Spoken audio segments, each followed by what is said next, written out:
Kemarin itu kan ada hal yang unik ya teman-teman. Ada anak PKL di kita. Sebenarnya kita nggak terima anak PKL, tapi karena saudara diterima gitu kan. Dan hal uniknya itu karena kita suruh ngidupin komputer dia ya mas ya. Ya, Terus nggak bisa.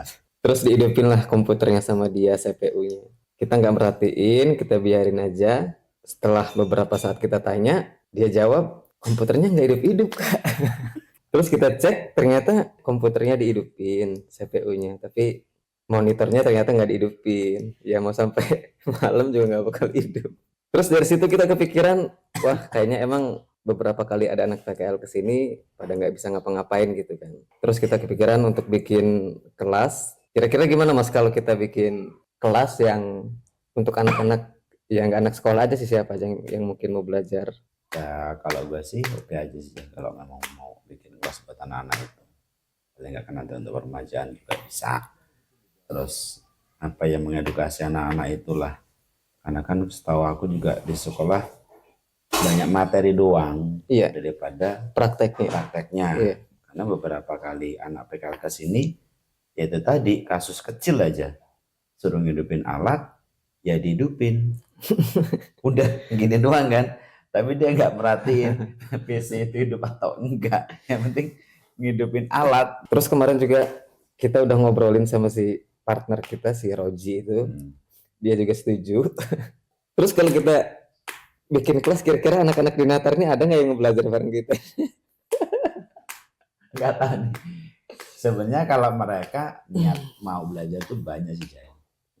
Cuman penerapan kita itu mau dimulai dari kelas yang mana. Sementara anak-anak ini pun saat mereka di sekolah ditanya kamu sudah sampai mana belajar di dunia fotografi atau video atau desain grafis, mereka juga yang masih ya cuman belajar gitu loh jawabnya aja. Jadi kita nggak tahu mau mulai dari mana. Tapi kalau masih nol benar sama aja ngajarin abjad sih, Jay.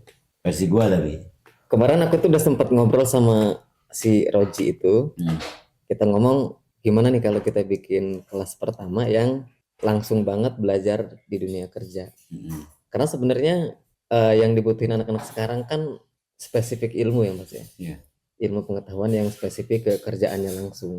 Nggak cuman kayak teori kayak di sekolah. Kalau cuman sekedar kayak kelas-kelas kursus biasa kan udah banyak nih. Tempat-tempat kursus juga di sana. Tapi itu paling cuma ngajarin Microsoft Word, Excel. Ya. Sedangkan mereka lulus sekolah juga begitu datang, kamu bisa apa? Oh saya bisa Word. Ya ditendang gitu, Word banyak banget yang bisa. Nggak ada ilmu spesifiknya. Ya, standar banget kalau hanya untuk umum aja. Ya semua dibutuhkan, kalau mungkin Microsoft Word dibutuhkan di semua kalangan aja. Iya. Cuma kan tujuannya bukan kamu datang di tempat kerja cuma suruh ngetik. Iya. Logisnya kan begitu. Jadi enaknya ya memang kalau dirimu punya konsep apa tadi? Belajar langsung di dunia kerjanya. Di dunia kerja.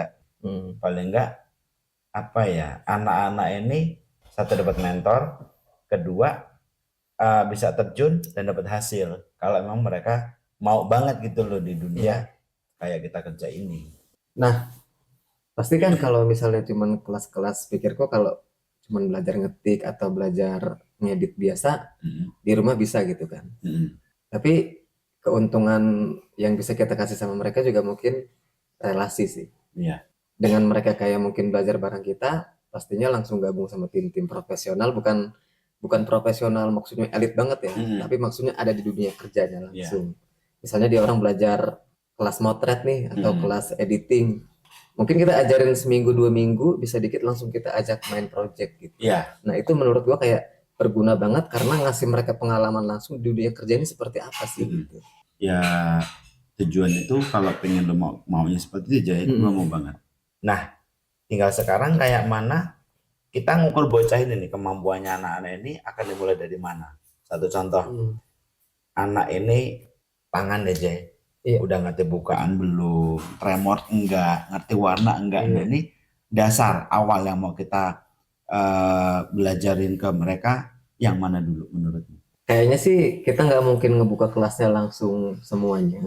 Jadi mungkin nanti kita bagi tingkatan kali ya. Ketika orang pertama kali masuk, jadi kita kayak buat kelas pertama, kelas kedua, kelas ketiga. ketika kelas pertama mungkin kita mainnya di basic nih, dan ini mungkin 3 bulan atau 4 bulan pertama. Nah nanti mereka punya atau kita kasih kesempatan mau ngelanjut ke kelas lebih profesionalnya enggak? Ya, Kita nggak mungkin kan datang-datang langsung kita ajarin, oh ini begini semua. Meledak nyata juga kan ya. otaknya. Ya. Tapi tetap mau itu kelas yang pertama masuk atau kelas yang profesionalnya, aku tuh kayak kepikiran memang langsung ngerjain project gitu. Karena kayaknya yang dibutuhin orang-orang sekarang itu ya ilmu yang real dipraktekin langsung di dunianya gitu.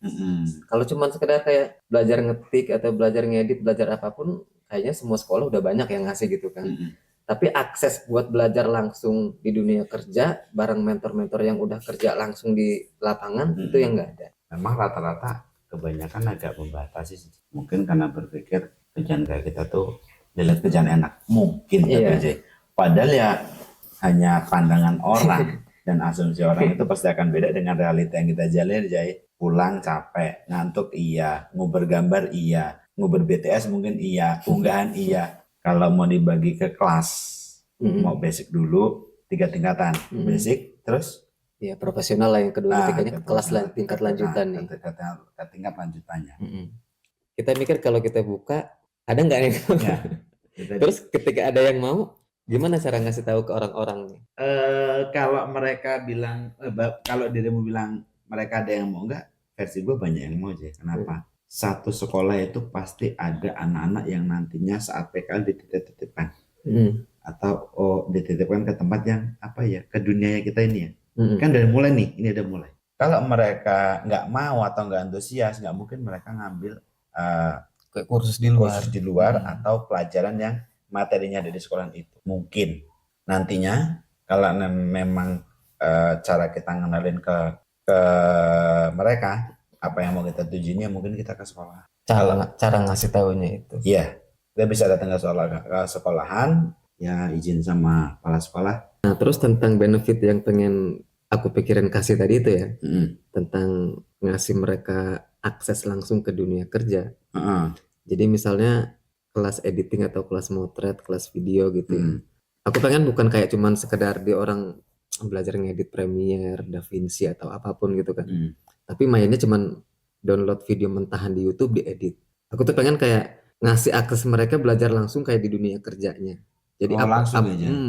Ya nggak langsung pertama datang kita bawa-bawa gitu kan. Pasti mungkin sekitar seminggu awal atau 2 minggu kita ya di studio dulu. Nah begitu udah bisa dikit langsung di lapangan. Karena kalau cuma belajar teori doang kan menurutku semua orang udah pada bisa nih. Belajar bentar bisa. Tapi mental mereka di lapangan itu yang... Iya memang harus bentuk mental. Karena apa ya? Kita di depan dekorasi itu di tempat kerja langsung itu beda. Orang duduk kita berdiri kayak merasa kita tuh sok paling ganteng. Nah itu. Padahal mungkin orang lihat kita muak sebenarnya. Sok paling ganteng, paling pede. Di situ kita bangun suasana sih. Gimana caranya yang hajat sama yang duduk di situ di depan kita merasa nyaman dengan pola kita gitu loh. Iya, nah, betul. Di situ harus kita edukasi ke anak-anak ini, ngerti nggak dia, bisa nggak dia bangun suasana hidup di depan dekorasi. Karena nggak sedikit sih Jay. FG hebat, namanya FG. Kalau kita kan bisa dibilang di kampung tukang foto aja, bukan FG lah ya, tukang foto ya. Merasa FG hebat, cuman dia nggak bisa ngebangun suasana di situ, terlalu kaku gitu loh Jay. Nah itu yang ya jadi bikin orang kadang-kadang suka dengan hasil tapi ilfil dengan apa yang dia lakuin di depan situ itu yang paling susah. Dan ketika orang pertama kali belajar memang kebanyakan pasti fokusnya dia bakal upgrade skill, tapi suka lupa untuk belajar berkomunikasi. Padahal komunikasi itu kan inti dari segala pekerjaan ya. Entah kita motret atau apapun kan komunikasi itu yang penting.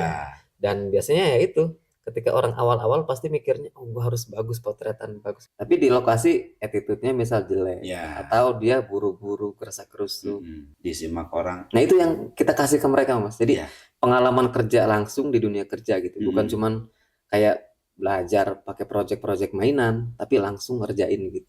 Nggak hanya kegedean materi aja. Nah, Jadi lu terjun, lihat kayak mana lu bawa diri lu sendiri saat kita bertemu, namanya di kampung aja. Bertemu dengan orang dalam satu hari itu 1000 orang. Betul. Dan mentalnya kan pasti beda Mas. Kalau misalnya anak-anak belajar di sekolah pun mungkin ada aja yang bisa sampai pintar banget. Tapi di sekolah itu kan nggak ada mental yang dilatih, Mas.